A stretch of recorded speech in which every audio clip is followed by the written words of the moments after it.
relationship as roommates. Romantic? Yes. We ended up getting restraining orders against each other. The harassment just never stopped. Joe and the end of the affair. I have received numerous faxes at work saying I was a hustler, which is completely false. His mother put spells on me in Spanish. Spells? She practices black magic. It's a nightmare. Spells? Dean says it took him a year and a half to figure out he was nothing more than Jorge's sugar daddy. He says that since his epiphany, he's experienced everything from domestic violence to spells of black magic. That's today on Judge Joe Brown. He's a real judge. In his courtroom, everyone has the right to a fair trial. But if they're proven wrong, he has the right to make them pay. Judge Joe Brown. Dean Reiser is a 40-year-old waiter from Orlando, Florida. He is suing his former lover, 24-year-old waiter Jorge Mendez, for a series of unpaid bills. Jorge is countersuing for stolen property, defamation of character, and harassment. Now, here's Judge Joe Brown. You, sir, are suing the defendant for some bills and unpaid obligations. You, sir, are counterclaiming for harassment, defamation of character, and a few other things. Okay. You were roommates, is that right? We were in a relationship as roommates. Romantic? Yes. Okay. How long had this been going on? We were together about a year and 4 months.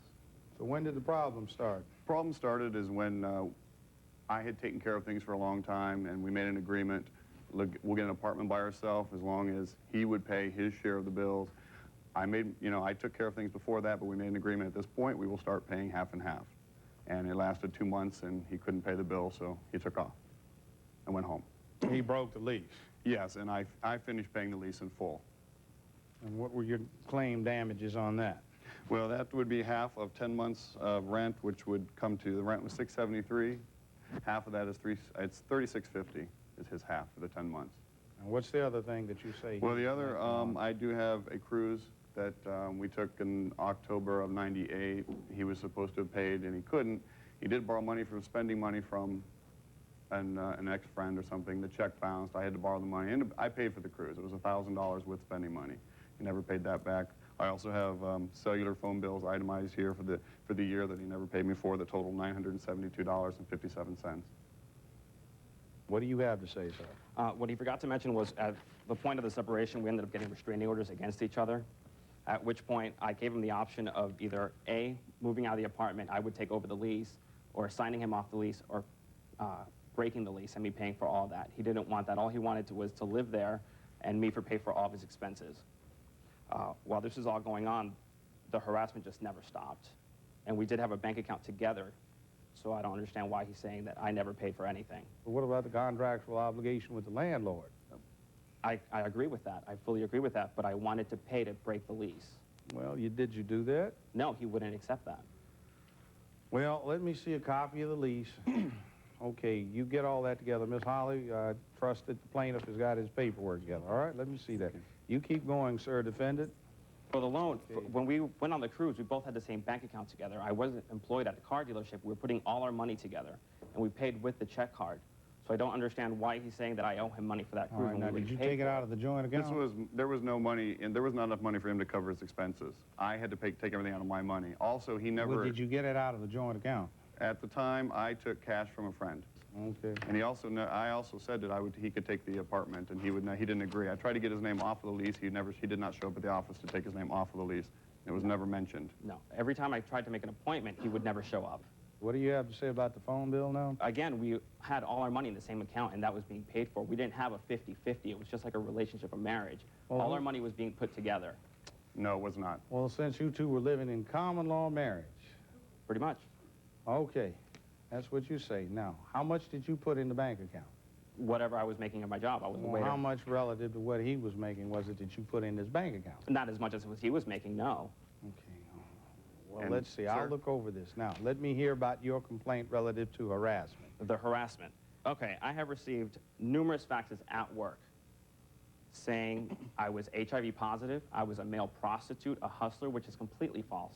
So that never stopped. He sent letters to my parents stating the same things, which I have all of them. Let me see. Okay. Show them to me.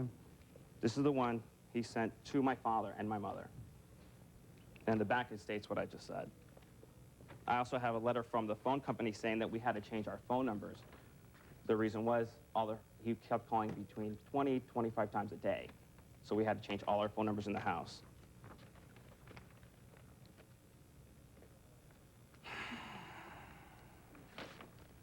These are the faxes I received at work from his job.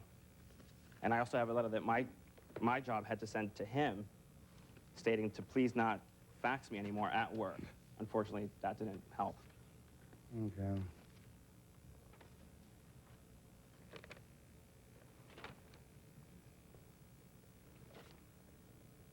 I also have audio tapes of harassment that he left on my answering machine. Here I have, I filed 2 violations of injunctions against him with the county. Unfortunately, that didn't help out at all either. And I have proof of that. We also had a provision in here from the judge that I was allowed contact with him to take care of our financial, to work out our financial concerns by phone, etc. The phones were disconnected and changed. Yes, I did fax him on a weekly basis saying, this is still what you owe. Please, we need to work out something. But I was at home at only 1 time a week, not 20 to 25 times a day. I called once a day. Yeah. Now, those were all faxed to my job. It was the only number that was available. You changed everything and left me no number. Well, I suppose anybody at the job standing next to the fax machine could have read this. Everybody did. So you're accusing him of being HIV positive.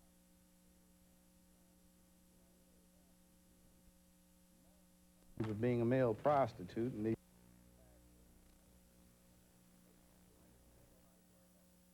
I thought that was their home fax number. He was aware of that was my job. I wasn't aware well, until you after he just told told me that was the only line that he Well, had that was the only available. line I had, and I did indeed find it was at work, but that was the only number I had He knew available. I'll have to ask, since you're charging him with defamation of character, truth is always an absolute defense. Now, you accuse him of being a prostitute, was he? That's the way I came across. That's the way it came across to me because that's what he used me for. Well, I'm just saying, is that the truth of the matter, or is that just your supposition, or is That's that what your he anger? seemed to be to me because he wanted me to pay everything and him to Where live there. you are being treated, he was treating you awfully, so that's what you thought. He claims to have a He witness. was using you for your money. Okay, Yes. now, what about the HIV positive? The HIV positive, when I heard from a friend after the relationship that he was, and I hope he isn't, but I heard and I was angry because we'd gone through a 1.5 year relationship, and yes, we had practiced safe sex, and that was a major concern on my Well, part. you put it out here not as a major concern, but that he was, in fact, that it went over a public line. Now, is that true or not? It's not true. What do you think you were doing? I just wanted to make an payment arrangement Why even got a did you letter- keep sending all this stuff to his job? because I was stressed about the money. I went through a Well, year. you are stressed. I mean, you still are held to a code of appropriate conduct. I don't care if you're stressed. I didn't know how to handle it. That's my only way. And Well, I mean, made how some old are you? mistakes. I'm 40. And you haven't figured that out yet? I have now. We'll be back with more of Judge Joe Brown after this. File the lawsuit. Act like you're full grown. I did. You didn't. I did. Not soon enough. And later today, Your father's trying to raise you right. Listen to him. yes, And you and I know there's a little more to this story that you don't want to tell him because you don't want to catch it.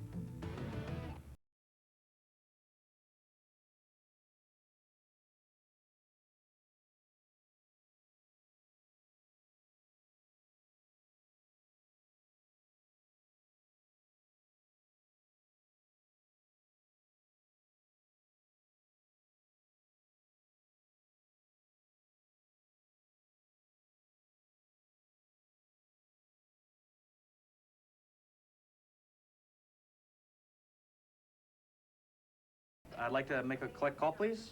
First name Bob, last name is We Otta Baby Eats a Boy. Hello? Collect call for Mr. Bob. We Otta Baby Eats a Boy. Sorry, wrong number. Who's that, dear? Bob, they had a baby. It's a boy. Oh. Don't cheat the phone company. Save money the legal way. Call Geico. A 15-minute call could save you 15% or more on car insurance. Fraser's agent is after flesh and blood. I'm just glad you're all right. I would have assumed she killed after mating. Fraser. Tonight at 6:30 on UPN 43. They're outmaneuvered and outwitted.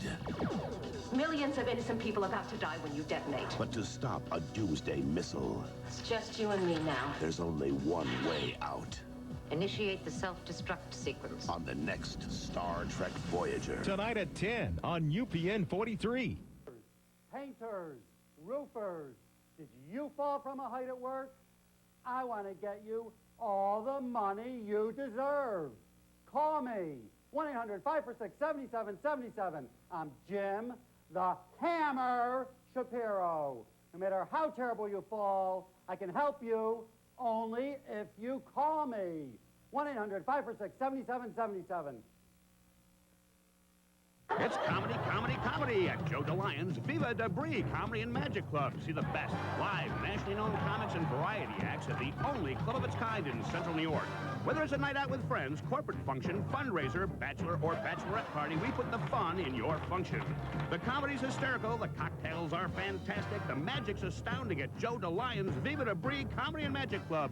Located in the Hotel Syracuse, call for reservations, 474-0969.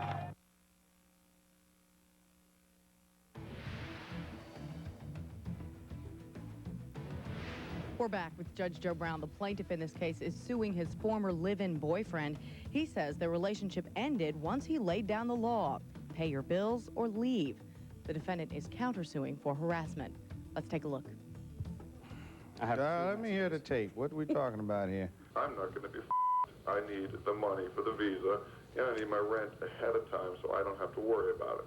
I need it now or I am going to start crap. I have friends that want to hurt you, and I'm stopping them from doing it, and I don't want that to happen. But at some point, I'm going to wash my hands of it, and whatever they do, they do. George is the dean. You need to get that visa in full by Monday. I don't care how you do it. Have your mother bail you out this time. She raised you this way because that's the way she is.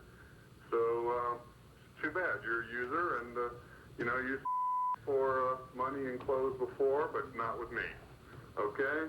So you can go back to being a little prostitute and being a drug addict, but you know what? You're going to pay that visa off for me because I'm not going to live with the stress of having that. You can't just walk away and be a little hustler boy.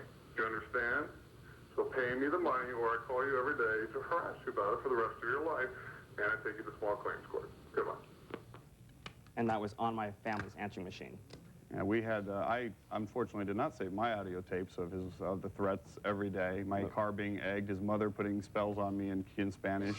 Spells? Yeah, it's very odd. Believe me, she practices black magic, and I had spells from his mother on a daily basis for the first, it was a nightmare. What kind of spells were they? It was in Spanish, and she witnessed them. My witness here, Michelle. I have to hear this. My curiosity has gotten the better. Ma'am, witness to spells? Just black magic spells and just chanting and very strange stuff. Here, his mother is chanting at you and casting spells. She was there through a lot of this, and she Spanish. saw everything happening. I needed someone to witness. I heard messages on the answering. Oh. How did you hear them? The answering machine you said? Yes. We wouldn't call their house. I'm getting a little agitated here, but you know, I'm not going to be like the two of you and let emotions dictate what's going on. This is defamation of character. You don't have any validity to your accusations. You send it over an open line.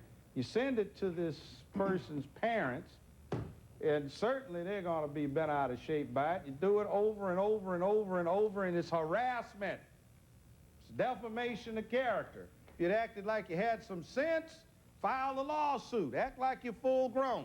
I did. You didn't. I did. Not soon enough. And you probably, from what this lady is saying, is calling right back, doing the same thing. So the both of you come in here acting like fools. But the weird thing about it is they've each actually come up with a case that they have established by the preponderance of the evidence. So you win and you win. But you know what? That makes it a wash. So about the best thing out of this is just let it be settled. You can't claim this again because this is the end of it. And you two are back in each other's foolish hands, and what you need to do is stay away from him. You stay away from him. You don't call him anymore. You don't call him anymore. And the two of you, I don't care. You know, you can get out of the court sight. This is absolutely ridiculous. This is pitiful. Now get out of here. Case is dismissed. This court is in recess. Can you hold a moment? Well, your thoughts on the way things turned out anyway? I'm happy it's just over. It's not over. And now we're on to the next case. Item number 122 on calendar, Mahmood versus Williams. Would the parties step forward, please? Linda Mahmood is a 29-year-old homemaker from Dearborn, Michigan. She is suing 40